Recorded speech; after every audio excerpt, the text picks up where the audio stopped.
7년 만에 귀국했을 때 모든 게 달라져 있었어요. 우리 가족이 살던 집에는 딸도 아내도 없었죠. 놀라서 아내에게 전화를 걸었지만 이번에도 받지 않았어요. 이미 중동에 있을 때부터 겪은 일이었지만 직접 목격하니 더 당황스럽더라고요. 급히 본가로 연락했더니 엄마가 받으셨어요. 무슨 일이야? 엄마, 저 한국에 왔어요. 뭐? 언제? 방금 와서 집에 왔는데 안에 아무도 없는 것 같아요. 현관 비밀번호도 모르겠고요. 당연히 아무도 없겠지. 네 딸 우리 집에 있어? 네? 놀라서 본가로 갔더니 정말 우리 딸이 있더라고요. 엄마, 이게 어떻게 된 거예요? 아내랑 계속 연락이 안 돼요. 제가 한 달 전부터 이제 귀국한다고 연락하려고 했는데 전화도 안 되고 문자도 안 보는 것 같아요. 답이 없더라고요. 제 말에 엄마가 깊은 한숨을 내쉬셨어요. 그러고도 남지. 너 중동으로 발령받고 가서 5년쯤 지나서였나? 그때부터 애는 나한테 맡기고 며칠씩 안 오기도 하고 그랬어. 네? 저랑은 카카오톡으로 영상통화도 하고 그랬는데요. 매번 하진 않았을 거 아니야. 그렇긴 하죠. 요즘은 뜸해지긴 했는데 제가 늦게 온 탓이죠. 엄마가 답답하다는 듯 말씀하셨어요. 네가 뭐 그냥 늦게 왔어? 회사에서 안 보내주는 걸 어떡해? 그리고 네가 거기서 번 돈으로 여기서 호의호식하고 누리고 산 게 누군데? 그건 당연한 거잖아요. 집사람이랑 우리 딸 먹여 살리려고 돈 버는 건데. 내가 보기엔 걔가 이상해. 심각할 때는 애 맡겨놓고 연락도 없이 일주일씩도 연락이 안 돼. 대체 뭘 하고 다니는지 알 수가 있어야지. 애도 모른다고 하고. 애한테도 물어보셨어요? 의심스럽잖아. 저는 건설업에 종사하고 있었어요. 현장 관리직이라 국내에 있을 때부터 출장이 많았어요. 그런 저를 누구보다 이해해주던 사람이 제 아내였죠. 여보, 나왔어. 여보, 수고 많았지. 미안해. 아직 애들도 어린데 자꾸 혼자 보게 해서. 에이, 내가 뭐 자기 출장 많은 걸 모르고 결혼한 것도 아니고. 나는 자기 덕분에 돈 걱정 없이 살잖아. 고마워. 수고 많았어. 아내와는 20대 중반에 만나 빠르게 사랑에 빠졌어요. 결혼 후 예쁜 딸을 낳아서 행복하던 그때 회사에서 저를 중동 지역으로 발령을 내렸어요. 경력 있고 능력 있는 현장 감독이 필요하다며 사전에 상의도 없이 발령을 내리는 바람에 고민이 많았죠. 고민하는 저를 아내가 격려해줬어요. 가서 열심히 일하고 와. 3년이나 가 있어야 한다잖아. 나도 떨어져 있는 건 힘들지. 우리 애도 아빠가 보고 싶을 거고. 그래도 당신 능력을 인정받아서 가는 거잖아. 연봉도 훨씬 많이 올라간다며. 당신이 혼자 애 키우느라 힘들까봐 그러지. 나는 괜찮아. 당신은 밖에 나가서 그렇게 고생하는데 애 하나도 못 키우면 안 되지. 결국 저는 딸이 2살 되던 해에 중동으로 떠났어요. 처음에는 매일 아내와 카카오톡으로 영상통화하는 게 낙이었죠. 우리 딸 그새 많이 큰 것 같네? 그렇지. 하루가 다르게 크네. 우리 신랑도 이 모습을 가까이서 보면 더 좋아할 텐데. 문제는 중동 지역 건설공사가 자꾸 지연되면서 공사기간이 3년에서 5년으로 늘어났다는 거였죠. 아내에게 무거운 마음으로 이 소식을 전했더니 아내가 태연하게 그러더라고요. 어쩔 수 없지. 사람 일이 뭐 마음대로 되나. 그나저나 우리 신랑 우리 딸 크는 걸 계속 못 보네. 당신이 고생이 많다. 여보, 건강 잘 챙겨. 나는 당신이 보고 싶은 것 빼고는 힘든 거 하나도 없어. 알았어, 여보. 당신도 건강 잘 챙기고. 그렇게 5년이 됐을 때 공사가 겨우 끝났어요. 그런데 회사에서 중동 지역에 아직 진행되고 있는 공사 현장 감독을 또 맡아달라고 한 겁니다. 저는 더는 못한다고 한국으로 가야겠다고 했지만 그쪽 책임자가 암 진단을 받는 바람에 더는 중동에 있을 수 없게 됐다고 하더라고요.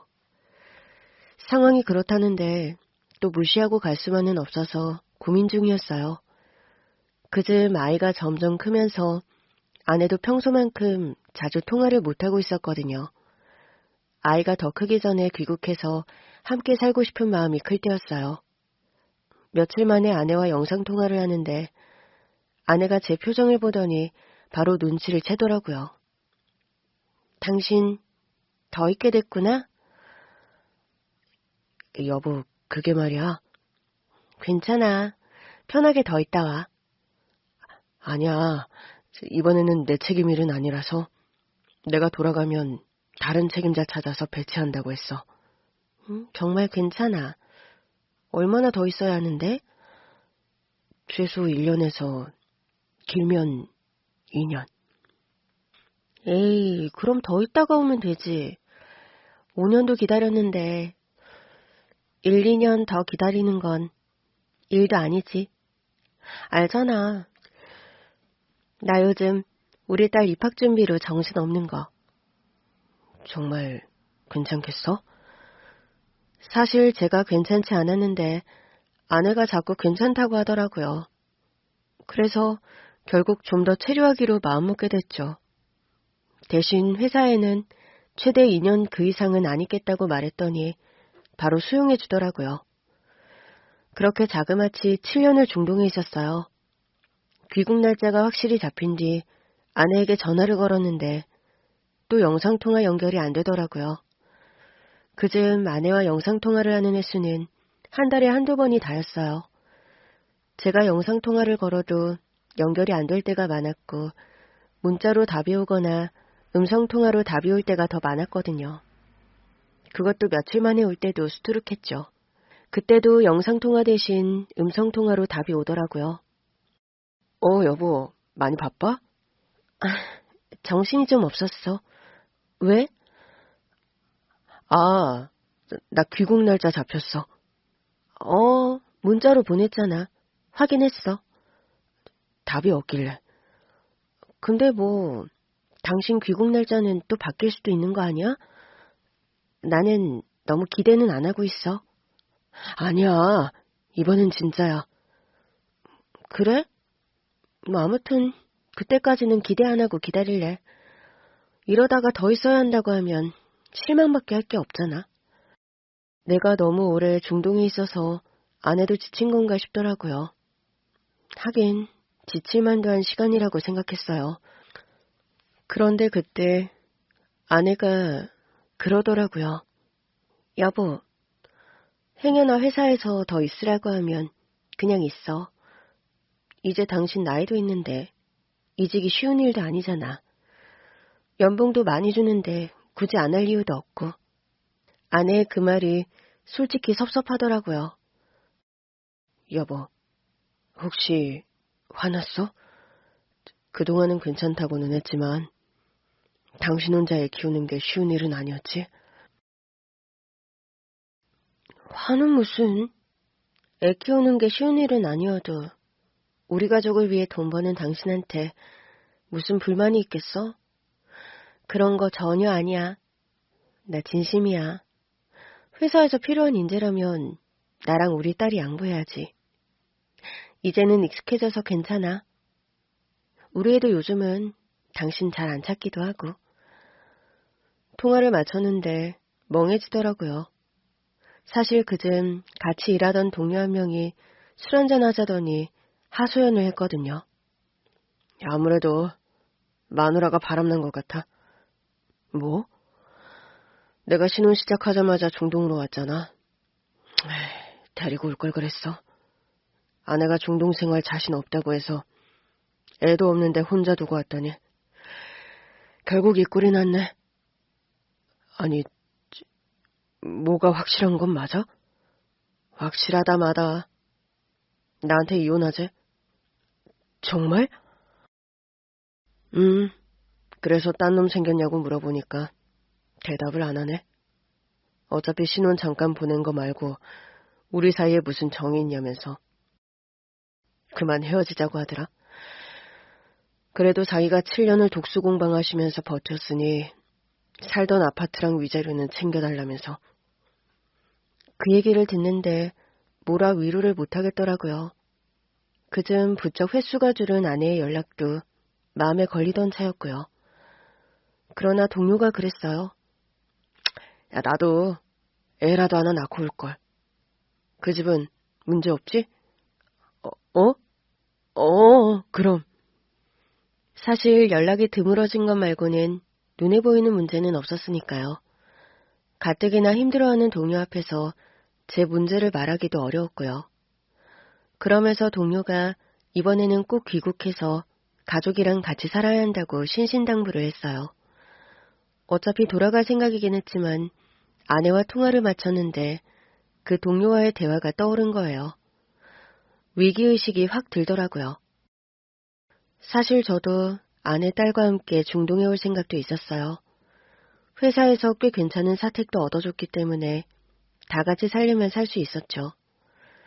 그러나 아이가 너무 어리기도 했고 중동에서 아이 키우는 게 힘들 것 같다는 결론이 나서 30대 중반의 젊은 나이에 기러기 아빠가 됐던 거예요.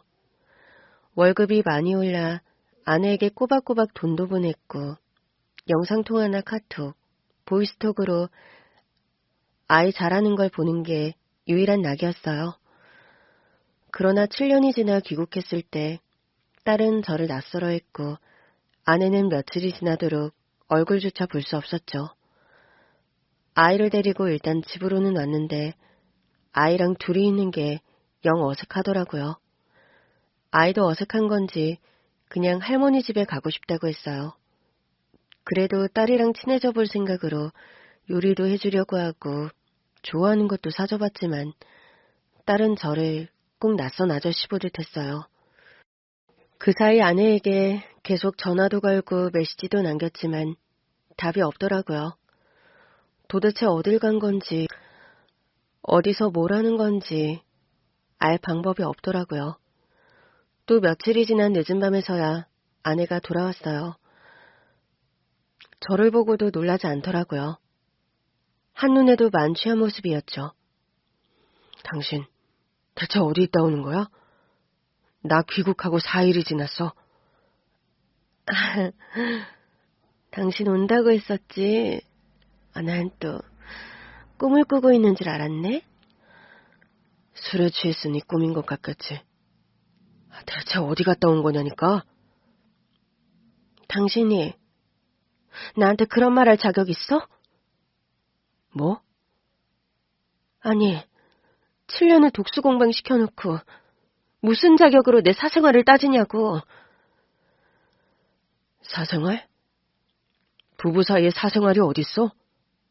당신 이러려고 나한테 중동에 더 있어도 된다고 한 거야? 엄마 말씀이 당신 툭하면 애 맡기고 사라졌다며. 도대체 어디서 뭐라고 온 거냐니까? 애인 만났다. 왜? 예상은 했지만 설마 했던 그 말을 아내 입으로 들었어요. 처음에 믿기지 않아서 거짓말이지? 하고 물었다가 아내의 비웃음만 샀죠. 아내의 상간남은 아이와 같은 유치원에 다니던 애아빠였어요. 이혼하고 한 번씩 애를 보러 온 남자였다는데 사실상 애 양육은 애 엄마가 하고 애 아빠는 자유의 몸이었더라고요.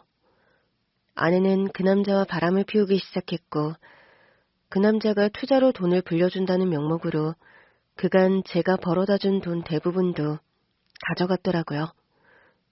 당신 미쳤어? 당신이 돈 관리한다며? 처음에는 그 사람이 투자를 좀 안다고 해서 친해졌어.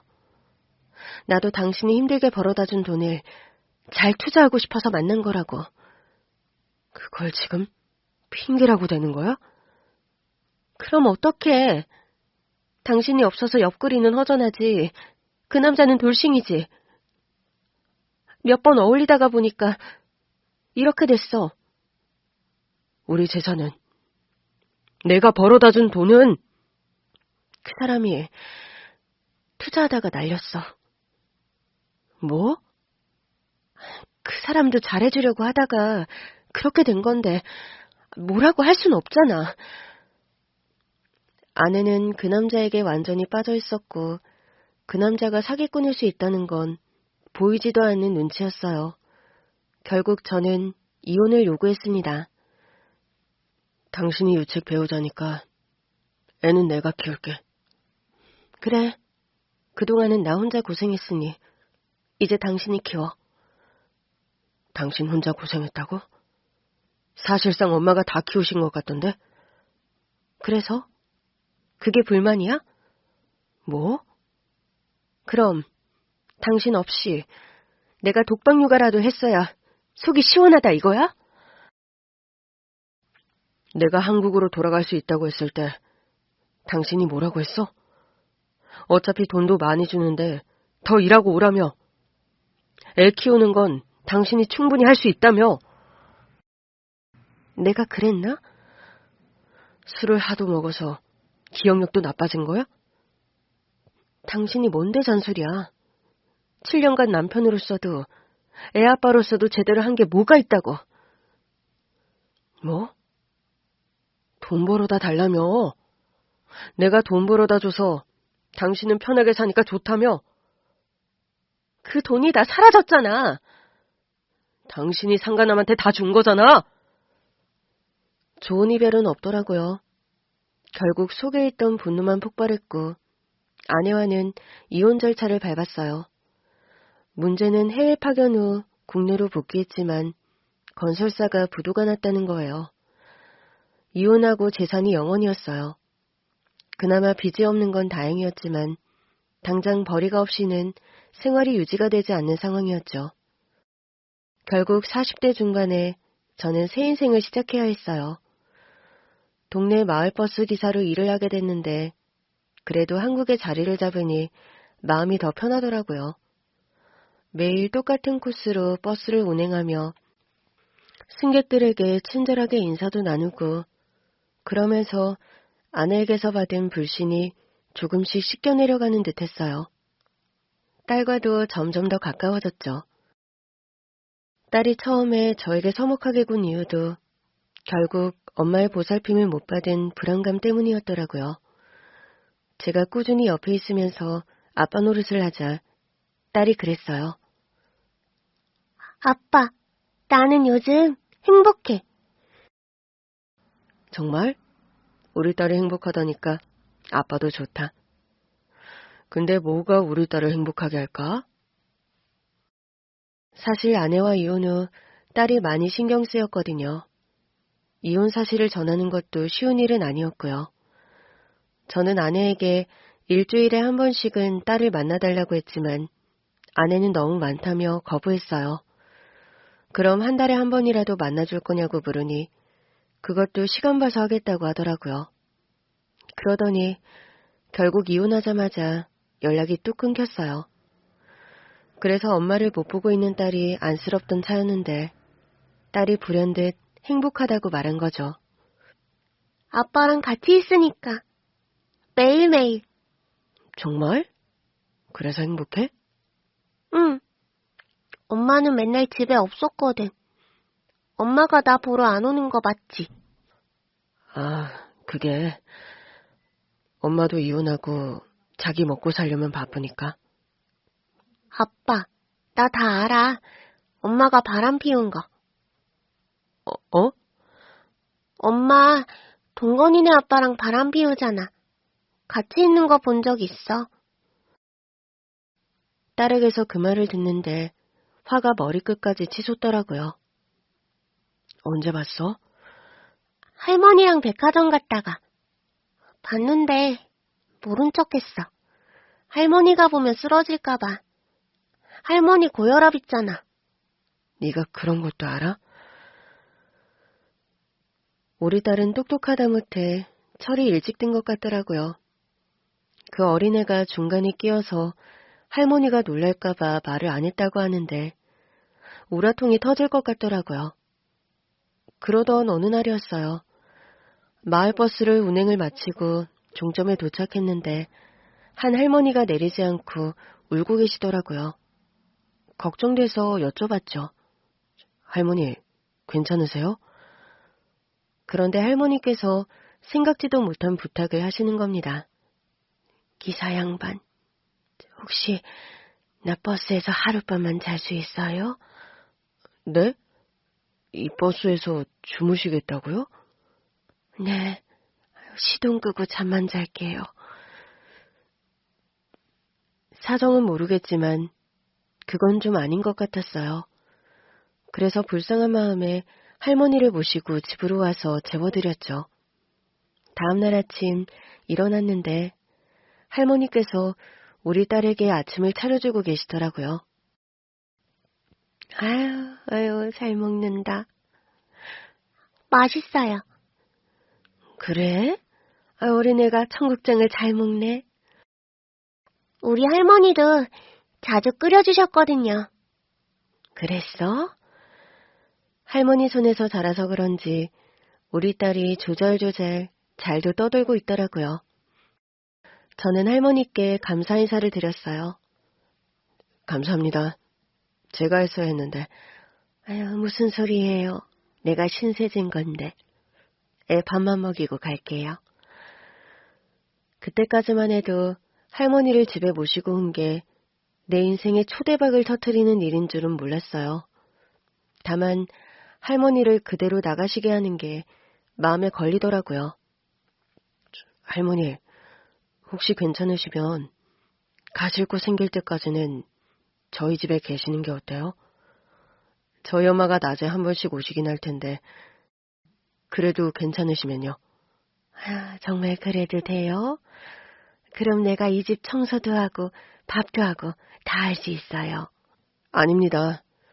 먹는 건 저희 엄마가 반찬해서 가져다 주시거든요. 내가 하면 어머니 수고도 덜고 좋잖아요. 있을 때까지는 내가 하게 해줘요.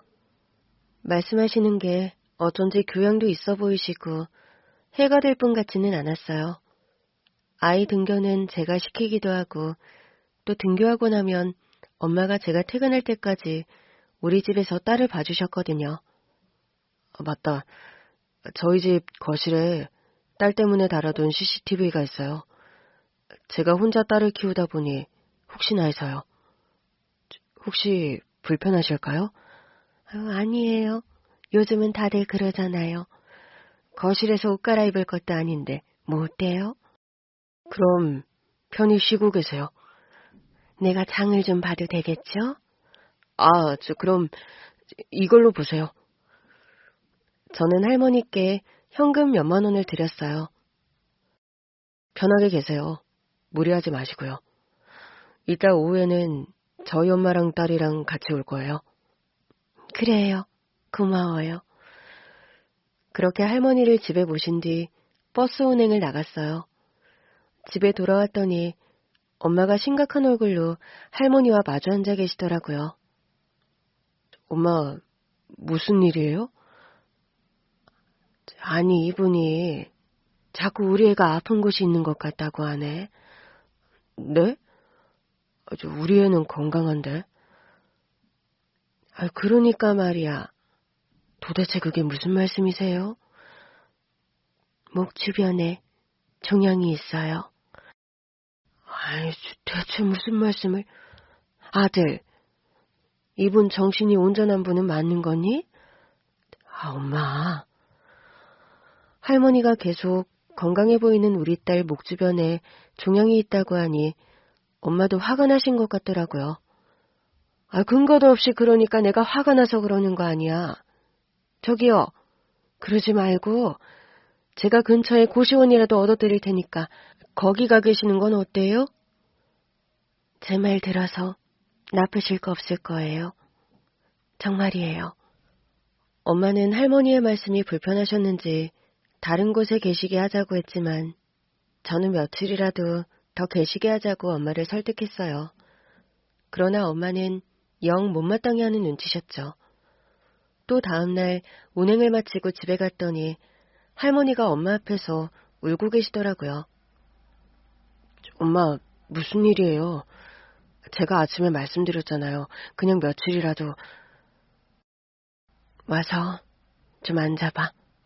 아, 네. 분위기가 심상치 않아서 긴장되더라고요. 엄마, 이분도 사정이 딱하신 것 같은데. 한이 사실에. 네? 엄마를 좀 더 설득해볼 생각으로 입을 뗐는데 엄마가 예상치 못한 말씀을 하시는 겁니다. 유명한 한의원 한의사셨는데 쫓겨나셨대. 할머니, 그게 정말이에요? 네. 우리 친정이 대대로 한의사 집안이었어요. 어릴 때부터 아버지가 침 놓는 걸 보면서 자랐죠. 자연스럽게 한의학에 관심이 생겨서 아버지한테 이것저것 배웠더니 집에서도 대학에 보내주셨어요. 그때부터 한의사로 살았는데 자식 농사를 잘못 지은 것 같아요. 도대체 무슨 일이 있으셨던 거예요? 우리 아들은 내 덕에 고생 한번 안 하고 자랐어요. 한의원이 워낙 잘 돼서 돈 걱정이 없었으니까요. 남편이 나 대신 집에서 살림하며 아들을 키웠는데 남편이 세상을 떠나고 나자 아들이랑 좀 서먹하더라고요. 내가 워낙 집에 없었다 보니. 그 마음 저도 알아요. 저도 중동에 가서 7년을 일하고 왔더니 처음엔 딸이랑 서먹하더라고요. 그러니까요. 부모와 자식 간에도 자주 봐야 정이 생기는 거더라고요. 나는 나만 좋지 아들하고 살가운 시간을 많이 못 보냈어요. 그래도 내가 벌어서 다 키운 아들이라 나한테 고마운 마음은 있을 줄 알았는데. 당연히 감사해야죠. 우리 아들이 나를 돈 내놓는 기계로 생각했던 것 같아요. 내 한의원이 약재도 좋고 다이어트 한약이 잘 나가면서 돈을 꽤 벌었어요. 할머니께서 개발하신 거예요? 그렇죠. 아들 한창 키울 때보다 돈을 더 많이 벌었어요. 그랬더니 아들이 사업을 더 키우자고 하더라고요. 그래서 내가 그랬죠. 한의원은 사업이 아니라 사람들에게 필요한 도움을 주는 곳이다. 자제분들이 한의원 일을 같이 도와주셨어요? 네. 공부해서 자기 먹고 살 길은 알아서 개척하라고 대학도 다 보내주고 대학원까지 보내줬는데 결국 내 한의원에 와서 일하겠다고 하더라고요. 어딜 가도 적응을 못하고 뛰쳐나오니 내가 받아주는 것 외엔 방법이 없었어요. 엄마인 내가 어릴 때 안 키워서 애들이 이 모양으로 자랐나 싶기도 했고요. 엄마 마음은 다 그렇죠. 내 자식이 잘못하는 것 같으면 다 안타깝고. 그러니까요. 결국 결혼하고 직장을 때려치웠다고 해서 한의원에 들이긴 했는데 자꾸 사업을 확장하려고 하더라고요. 무리해서 환자를 받아서 문제가 된 적도 많았고요. 나 모르는 사이에 VIP 고객 명단을 따로 만들어서 그분들이 오면 새치기를 시켜서 난리가 난 적도 있었어요. 세상에. 그래도 엄마 이름을 걸고 한 한의원인데 어떻게 그런 일을 해요? 본인도 그 덕에 잘 먹고 잘 자랐으면서. 며느리가 시킨 것 같더라고요. 나중에는 둘이서 작당을 한 거고요. 저런. 그 집도 며느리가 문제였군요. 혹시 이댁도요? 네. 우리 아들이 중동 가서 일하는 사이에 우리 손녀 유치원에서 만난 내 아빠랑 바람이 나서 결국 이혼하고 나갔어요. 세상에. 우리 기사님한테도 그런 상처가 있었어요? 우리 손녀도 상처였겠죠. 제 엄마가 유치원 때 친구 아빠랑 바람이 났으니 걔가 우리 아들이 중동 가서 뼈 빠지게 번 돈도 다 그 상간남한테 줘서 날려먹었어요. 아유, 세상에. 나랑 비슷한 처지네요.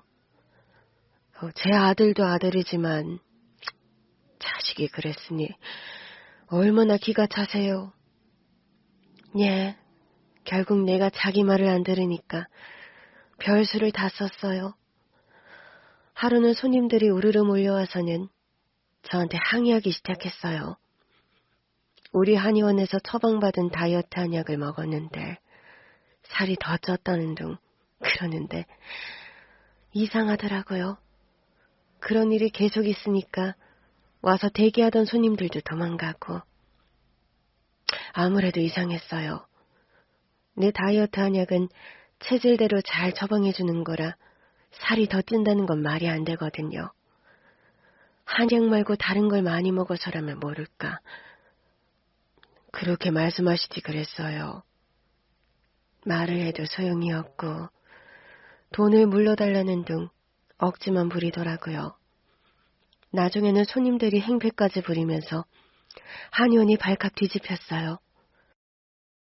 지금 생각해보면 아들 내외가 우리 한의원에서 일하기 전까지는 한 번도 없었던 일이었어요.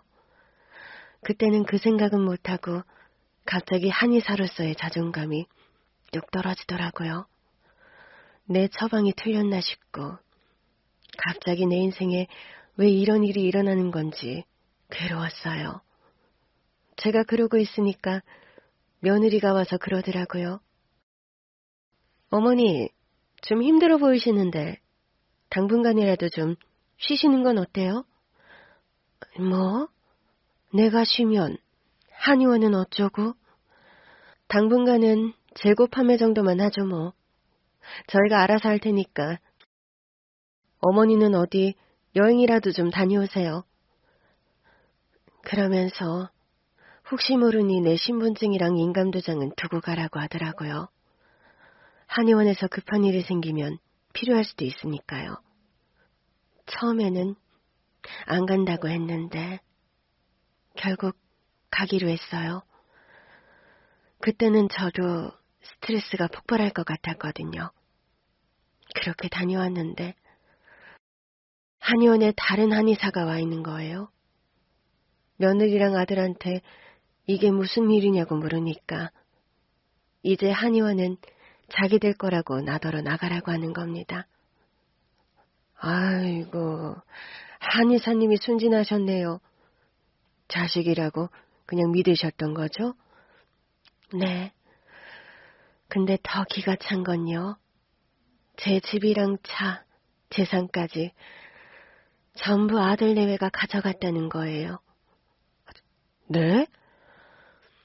원래는 아들 내외랑 합가해서 살고 있었는데 내 짐도 다 내놨더라고요. 그래서 버스에서 자게 해달라고 하셨던 거예요? 네. 너무 절망적이라 뭘 어떻게 해야 할지도 모르겠고 그냥 마을버스를 타고 온종일 버스 안에 있었어요. 이제 뭘 어떻게 해야 할지 전혀 모르겠더라고요. 신고를 해야죠. 자식이라 못하셨겠지. 예, 맞습니다. 미운데도 신고는 못하겠더라고요. 그래도 하셔야죠. 이건 큰 잘못이에요. 그 순간 번뜩 할머니가 하셨던 말씀이 떠올랐어요. 혹시 우리 딸한테 혹이 있다고 하신 거요? 병원 가봐요. 분명히 있을 거예요. 근데 이렇게 보이기에는 너무 건강하기도 하고 그 어린애가 설마요. 어린애들도 종양이 생겨요. 생각보다 아주 많아요. 일단 검진부터 해봐요. 할머니의 사정도 딱했지만 순간 우리 딸의 건강 상태가 더 걱정됐어요. 다음날 저는 할머니와 함께 딸을 데리고 병원에 갔어요. 그런데 정말 놀라운 검진 결과가 나오고 말았죠. 정말 목 주변에 종양이 있네요. 이걸 어떻게 하셨어요? 아, 여기 계신 할머님이 한의사세요. 아, 그러셨어요? 그래도 육안으로 발견하는 건 쉽지 않은 크기인데요. 워낙 오래 환자 몸을 살피다 보니 어쩐지 알 것 같더라고요. 덕분에 종양이 작을 때 잘 발견됐어요. 그냥 뒀으면 악성으로 변할 가능성이 있는 종양이었거든요. 네? 그럼 지금은 양성 종양인 거죠? 네, 빨리 발견해서 천만 다행입니다. 지금은 종양 제거 수술만 하면 될 것 같아요. 혹시 모르니 조직 검사도 해보고요. 저는 할머니께 큰절이라도 하고 싶었어요. 딸은 무사히 수술을 마쳤고 조직 검사 결과도 양성 종양이라 전이 같은 건 전혀 없었어요. 할머니는 딸이 수술을 받을 때도 받은 후에도 지극정성으로 제 딸을 돌봐주셨어요. 약재를 좀 사와야겠어요. 약 좀 다려서 먹이면 체력 회복에 도움이 될 거예요. 제가 사올까요? 아유, 운전하느라 바쁜 사람이 그것까지 어떻게 해요? 애 수술하느라 한동안 쉬어서 눈치도 많이 보일 텐데. 어머니 오시면 제가 아이 맡겨놓고 나갔다 올게요. 저는 할머니께 체크카드 하나를 드렸어요. 이 체크카드 통장에 생활비 좀 넣어뒀어요. 계속 현금 들이니까 저도 쉽지 않아서요. 아이고, 뭘 또 이런 걸. 저는 할머니께 비밀번호도 알려드리면서 혹시 현금 필요할 때는 직접 빼서 쓰시라고 했어요. 그날 일을 마치고 집에 왔는데 집안에 한약 냄새가 은은하게 나고 있더라고요. 엄마도 한약 따리는 할머니 옆에서 감탄하고 계셨어요. 아이고, 빛깔 좀 봐. 이거 먹으면 애가 벌떡 일어나겠어요. 제가 조만간 사모님 한약도 해드릴게요. 아유, 아니에요. 우리 소녀 신경 써주시는 것만으로도 감사해요. 제가 뭐라도 더 해드리고 싶어서 그래요. 제 한약이 꽤 괜찮아요. 먹고 체력 회복되고 건강해지는 사람이 수두룩 했어요. 제 한의원에서 지었으면 더 완벽하게 지었을 텐데. 할머니가 쓸쓸한 얼굴로 말씀하시는데 그제야 아차 싶더라고요. 저 왔습니다. 퇴근했어. 이것 좀 봐. 우리 한의사 선생님께서 우리 손녀 먹으라고 직접 한약을 다려주셨어. 냄새 맡고 이미 알고 있었어요. 그나저나 할머니. 네? 덕분에 저희 딸 치료도 잘 됐고 이제는 할머니 자리를 되찾으실 때인 것 같아요. 아, 그게 무슨 말씀이세요? 이대로 주저앉아 계시기엔 약 다리는 모습이 너무 잘 어울리세요. 저는 한약 냄새를 별로 좋아하지 않는데도 이 냄새는 정말 좋아요. 맡기만 해도 건강해지는 것 같고요. 이런 실력을 갖추고 계신데 그냥 물러설 수는 없잖아요. 할머니가 놀란 눈으로 저랑 엄마를 번갈아 보시더라고요. 그러자 엄마도 두 주먹을 불끈 쥐셨어요. 그래요. 우리 같이 해봅시다. 나야 뭐 할 줄 아는 건 우리 손녀 보는 것뿐이겠지만 그 사이에 우리 아들이 잘 도와드릴 거예요. 아유, 이렇게 신세지고 있는 것만으로도 감사한데요. 제가 인맥을 좀 동원해 볼게요. 그래도 버스 운전하기 전에는 건설사에 다니기도 했고 찾아보면 할머니 일을 도와줄 수 있는 사람들이 있을 거예요. 그때부터 저는 백방으로 할머니를 돕기 위해 뛰어다녔어요. 그러다 젊은 시절부터 알고 지낸 회계사 친구랑 연락이 됐죠. 이 한의원 좀 털어볼 수 있을까? 이 한의원? 되게 유명한 곳인데? 너도 알아? 알지. 우리 와이프가 애 낳고 여기서 다이어트 한약 지어 먹었거든. 맞아. 그게 유명하다고 하더라고. 근데 이 한의원 요즘 망해간다고 들었는데? 그래? 원래 계시던 한의사 선생님이 은퇴하시면서 영 시원찮은가 봐. 은퇴하셨다고 그래? 지금 한의원 운영하는 사람들이 그 한의사분 아들 내외라던데? 어머니가 건강이 안 좋아지셔서 은퇴했다고. 어이가 없네. 아니었어? 그 아들 내외가 쫓아낸 거야. 지금 우리 집에 계셔. 뭐? 안 그래도 우리 와이프도 그 한의사 선생님 소식 궁금해하던데. 그 아들 내외한테 물어봐도 그냥 쉬고 계신다고. 여기저기 여행도 다니신다고 그랬대. 말도 안 돼. 그 아들 내외가 재산도 다 뺏고 한의원까지 뺏어서 길바닥에 나앉으셨어. 하도 어이가 없고 막막해서 버스를 타고 종일 두셨나 봐. 그러다 내가 종점에서 발견했지. 이야, 야, 그 사람들 진짜 못됐다. 그러니까 어머니 덕분에 부유한 환경에서 잘 자란 것 같던데. 너무하더라고. 그분 덕분에 우리 딸 몸에서 종양도 발견했어. 정말이야? 의사도 눈으로는 못 본다는 종양을 어떻게 아신 건지. 일단 검진부터 받자고 하셔서 갔더니 다행히 종양이 작아서 떼기만 하면 된다고 하더라고. 우와, 야, 그분 진짜 명이구나. 그런 것 같아. 대단한 분이야.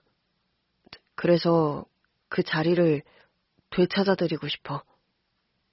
그래서 그 한의원을 털어달라고 한 거야? 그 아들 내외가 점령한 그 한의원에 분명 문제가 있을 거거든? 아유, 알았어. 일단 알아보긴 하는데 만약에 없으면 어떡하지? 있을 거야. 제대로 운영할 리가 없어. 결국 회계사 친구의 도움으로 할머니의 아들 부부가 저지르고 있는 탈세 혐의를 알게 됐고, 그 과정에서 아들 부부가 한의사 자격도 없이 한약을 처방해주고 있다는 사실도 알게 됐어요. 그 도움 역시 회계사 친구 부인에게서 받은 거였죠.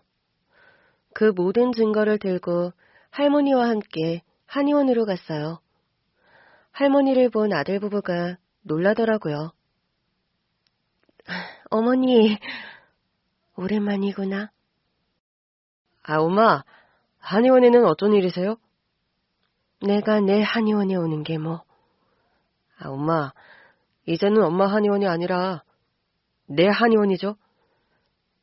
너희들 이 한의원 건물만 가져간 거잖아. 너희들이 무슨 자격으로 한의원을 운영해? 엄마, 그래서 다른 한의사를 고용했잖아요. 그 한의사가 어디 있는데? 방에 있긴 하니? 네?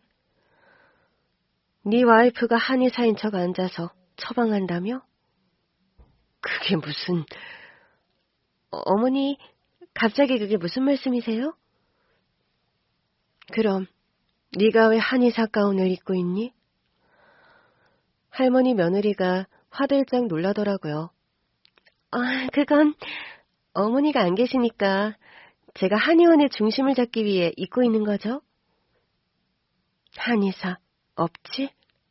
이름만 빌려준 거지? 어머니, 무슨 그런 말씀을... 내가 다 증거가 있는데 너한테 처방받아서 약 따려간 사람이 직접 증언도 해줄 거야. 그런데도 아니라고 우길래? 세상에.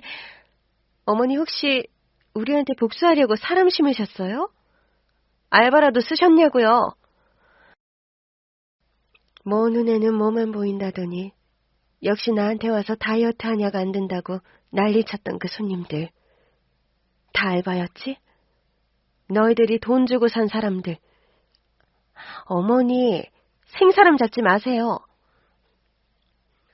내가 여기 있는 기사 양반 도움으로 그때 나한테 와서 난리친 알바들도 만났어.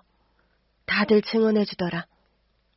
너희 부부한테 아르바이트 비용 받은 내역도 뽑아서 줬고. 어머니, 갑자기 왜 이러세요? 자식들한테 꼭 이러셔야겠어요? 그래, 자식이라서 참고 있었어. 그래도 내 자식인데 내가 나서서 신고하고 망하게 할 수는 없으니까. 근데 돌아보니 너희들도 그러면 안 되는 거 아니니? 아유, 엄마. 그래, 난 이 엄마야. 내가 너 먹여서 살렸던 엄마라고. 너도 나 배신하고 망하게 했잖아.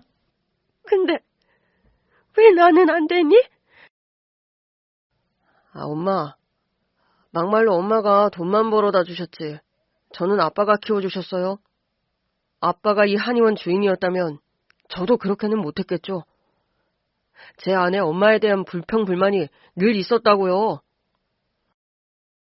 얘기를 듣는데 어이가 없어서 코웃음을 치게 되더라고요. 그러자 할머니 아들이 발끈해서 저한테 물었어요. 댁은 뭐예요? 옷 보니까 버스 운전기사 같은데? 네, 버스 운전기사 맞습니다. 할머니를 도와드리려고 온 사람이고요. 아, 엄마, 혹시 치매라도 오셨어요? 버스에서 길 헤매서 이 아저씨가 모시고 온 건가? 이봐요. 어머니한테 말씀이 너무 심하시네요. 아, 치매가 왜요? 엄마 연세도 있으신데 걸릴 수도 있죠? 만약에 치매면 당연히 한의원 운영도 못했겠네요. 그럼 뺏긴 것도 아니잖아요? 당신 그런 식으로 어머니 한의원 뺏은 거 정당화하려고 하나 본데. 나는 당신 어머니를 버스에서 발견한 사람이에요. 저보고 버스에서 하루만 재워줄 수 있냐고 하셨어요. 오죽 갈 데가 없었으면, 오죽 마음이 무너졌으면 그러셨겠어요. 아, 엄마, 누가 엄마더러 노숙하랬어요? 엄마 통장에 돈 있을 거 아니에요. 우리가 그것까지는 손을 안 댔다고요. 아, 그 돈? 아, 뭐야. 당신은 버스 운전기사 주제에 왜 자꾸 끼어드는데? 그 돈은 할머니께서 우리 딸 수술비로 두셨어요. 뭐라고요? 저도 할머니가 돈이 있는 분인지 전혀 몰랐는데 현금이 조금 있다고 하시더라고요. 제가 아내한테 뒤통수 맞고 무일푼으로 버스 운전기사로 살기 시작했거든요. 그 와중에 할머니를 만나서 집에 계시게 했더니 할머니께서 우리 딸 병도 발견해 주시고 치료비도 주시더라고요. 아, 엄마 바보예요? 아니 왜 모르는 사람한테 돈을 써요? 너한테 쓰는 것보단 안 아까울 것 같더라. 네? 내가 너희 부부한테 쫓겨나고 깨달은 게 많다. 내가 열심히 공부해서 애써서 번 돈은 그에 맞는 가치가 있는 거더라고. 아들이 너한테는 학비 대주는 것까지만 해야 했어. 그 외의 돈은 너 스스로 벌게 그냥 뒀어야 했다고. 아, 엄마, 그게 아들한테 할 소리예요? 이거야말로 당연한 소리지. 세상에, 그 비싼 학비 내서 대학원까지 보내줬으면 자기 밥벌이 정도는 자기가 해야 하는 거 아니니? 그거 못하겠다고 내 한의원으로 기어들어왔을 때부터 그냥 내쫓았어야 했는데 결혼까지 한 녀석이 밥벌이를 못하니까 며느리한테 미안해서 들여줬더니 이게 무슨 난리야. 호의를 베풀었더니 배신으로 돌아오는 게 부모 자식 간에 할 일이 맞니? 아, 엄마, 이제 나이도 드셨잖아요. 언제까지 한의원 하실 건데요? 그간 엄마가 수고하셨으니까 우리 부부가 대신해 드리겠다 이거잖아요. 근데 엄마가 협조를 하도 안 하시니까 우리도 어쩔 수 없는 방법을 택한 거예요. 그게 정말이라면 편하게 살 집이랑 생활비는 드렸어야죠. 아, 우리도 상황이 되면 하려고 했죠. 거짓말하지 마세요. 엄마가 어디 계신 줄도 몰랐으면 그게 말이 된다고 생각해요? 아니, 엄마가 사라진 거잖아요. 짐도 다 내놨다면서요. 그게 나가라는 소리 아니에요? 아니, 막말로 우리가 어쨌든 엄마 얼굴 보는 게 편하진 않잖아요. 그러니 그렇게 한 거죠. 엄마가 그냥 집에라도 있게 해달라고 했으면 우리가 굳이 쫓아냈겠어요? 우리도 엄마가 그렇게 나가버릴 줄은 몰랐다고요. 그렇지, 여보? 맞아요. 우리가 이렇게 하면 어머니가 이제는 우리한테 협력하실 줄 알았죠. 우리가 하자는 대로 한의원 운영하겠다고만 하셨으면 다시 한의원 회사로도 모시고 집에서도 같이 살았을 거라고요. 그러니까 지금 어머니를 마음대로 조종하려고 그랬다는 거네요? 우리가 하는 게 맞으니까요. 어머니의 한의원 운영 방식은 너무 구식이에요. 우리처럼 해야 살아남는다고요. 그래서 지금 한의원은 어떤데요? 아주 잘 되고 있나요? 그건 어머니 나가시고 초기이기도 하고, 솔직히 어머니가 진짜 나가서 이렇게 된 거잖아요. 그냥 우리 말 듣고 월급제 한의사로 일했으면 서로 좋은 거 아니에요? 이제 와서 이렇게 말하는 것도 웃기지만 애초에 그렇게 제안한 적도 없잖아요. 맞죠, 할머니? 제안은 무슨... 처음부터 그렇게 제안하면 엄마가 말을 들을 리가 없으니까 우리도 일단 본때를 보여준 것뿐이에요. 얘기를 듣는데 한숨만 나오더라고요. 할머니도 굳이 더 얘기할 필요는 못 느끼셨는지 저한테 말씀하셨어요. 대화가 통할 리 없다는 건 이미 알고 왔잖아요. 그만하고 할 일 합시다. 네. 저는 할머니 아들 부부 앞에서 탈세 혐의 자료와 무허가 한약제조에 관한 증거 서류를 모두 내밀었어요. 잘 보세요. 자료를 본 아들 부부 눈이 휘둥그레지더라고요. 설마 이거 신고한 거 아니죠? 여보, 설마 어머니 아니죠? 왜 아니겠니?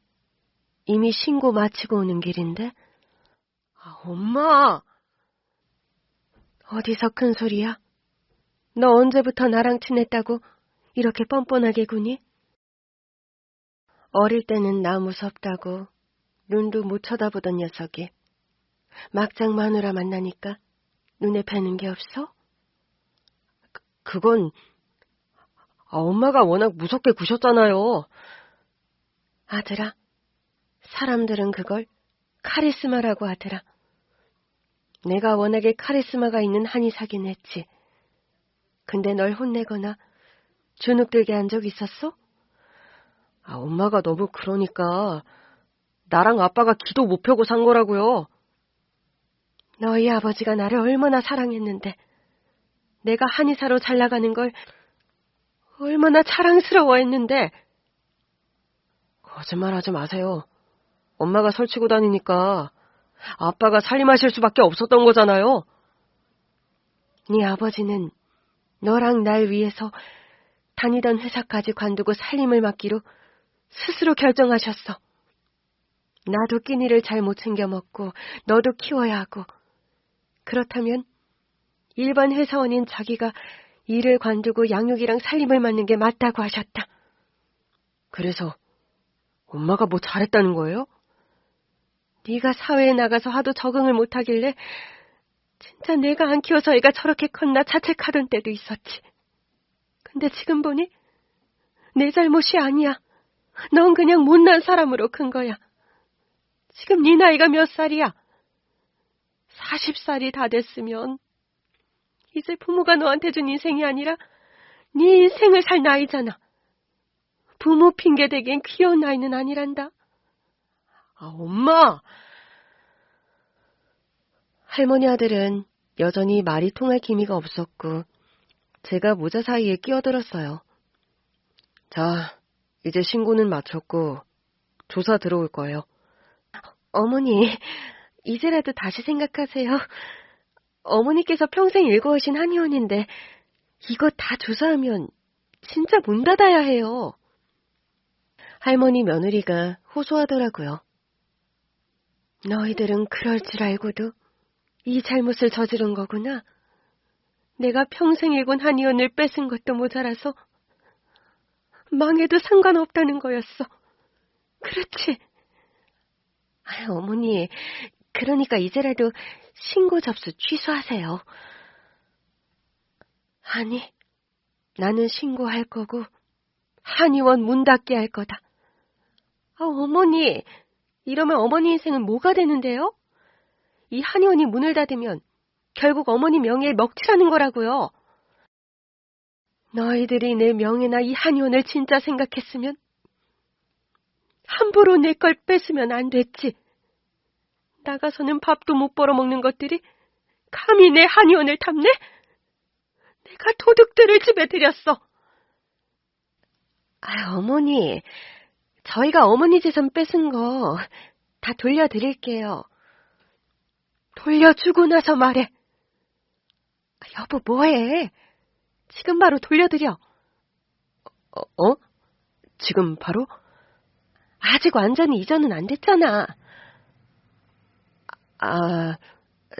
그렇긴 한데 한의원 닫으면 어차피 아무 소용도 없어. 어머니 설득해서 한의원부터 다시 운영하자. 결국 할머니의 한의원은 문을 닫았어요. 대신 할머니는 다시 한의원을 여셨죠. 세상에, 그 와중에 아들내외가 내 재산을 다시 돌려준다고 할진 누가 알았겠어요. 그러니까요. 저도 깜짝 놀랐어요. 나도 태연하게 연기 잘했죠? 네, 잘하셨어요. 덕분에 재산도 다 돌려받고 한의원 처분한 돈으로 다시 한의원도 차렸잖아요. 맨 땅에 헤딩하는 기분인데 벌써 어떻게들 알고 찾아오는지. 고마울 따름이에요. 그 회계사 친구 부인이 홍보를 제대로 해줬더라고요. 다들 할머니가 사라지셔서 아쉬웠대요. 워낙 실력자셨잖아요. 평생 해온 일이니까요. 당연히 잘해야죠. 축하드려요. 한의원도 다시 여시고 재산도 다시 찾으셨네요. 물론 그렇다고 자식에게 배신당한 마음의 상처가 다 치료되는 건 아니겠지만요. 그럴 수만 있다면 좋겠지만 마음 한편이 쓸쓸한 건 어쩔 수가 없네요. 나를 갈아서 일군 한의원이었고 내 가족이었는데 하늘에서 우리 신랑이 노발대발하고 있을 것 같아요. 그나저나 괜찮으세요? 아드님 부부요. 그것들이요? 난 잘됐다 싶어요. 이제라도 그렇게 가르쳐야죠. 잘못했으면 당연히 벌을 받아야 하는 거고요. 혹시 면회는 가보셨어요? 면회는 무슨 영치금도 안 넣어줄 거예요. 이런 말 주제 넘을지는 모르겠지만. 뭔데요? 우리 기사님 말씀은 내가 귀 기울여서 듣지. 이제야 어머니로서 제대로 가르치시는 것 같아요. 맞아요. 진즉에 이렇게 해야 했는데 쓸데없는 데서 마음이 약해서 내가 내 자식을 그렇게 만들었어요. 아니요, 그런 의미는 아니고요. 어머니로서 최선을 다하셨다는 말씀을 드리고 싶었어요. 행여나 죄책감 갖지 말라는 거죠? 네, 저희 어머니가 그러시더라고요.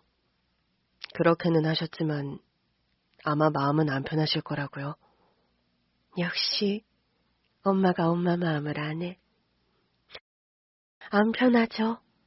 그래도 잘했다 싶어요. 아참. 그러더니 할머니께서 뭔가를 꺼내시더라고요.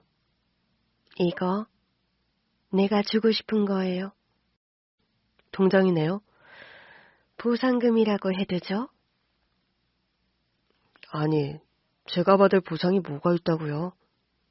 막말로 길거리에서 돈을 주어서 갖다 줘도 얼마를 떼어주는 건데 내 이 많은 재산을 되찾았는데 내가 이 정도 보상도 못해요? 딸 잘 키우라고 주는 거예요? 그래도 너무 많아요. 우리 딸 수술비도 해주셨잖아요. 그건 그거고. 그냥 엄마가 준다고 생각하고 받아요. 내 아들처럼 자격 없는 자식 말고 기특하고 장한 자식 주고 싶어서 주는 거니까. 와이프 때문에 잃었던 재산도 이제 그만 잊고 편하게 살고요. 결국 할머니의 간청에 못 이겨 받긴 했는데 정말 감사하고 귀해서 쓰지는 못하고 있어요. 나중에 큰돈 늘어갈 때 감사히 쓰려고요. 우리 가족은 할머니 한의사님 덕분에 다들 건강하게 잘 지냅니다. 딸도 완전히 회복했고요. 요즘도 한의사님과 같이 식사도 하면서 한 가족이나 다름없게 잘 지내고 있습니다.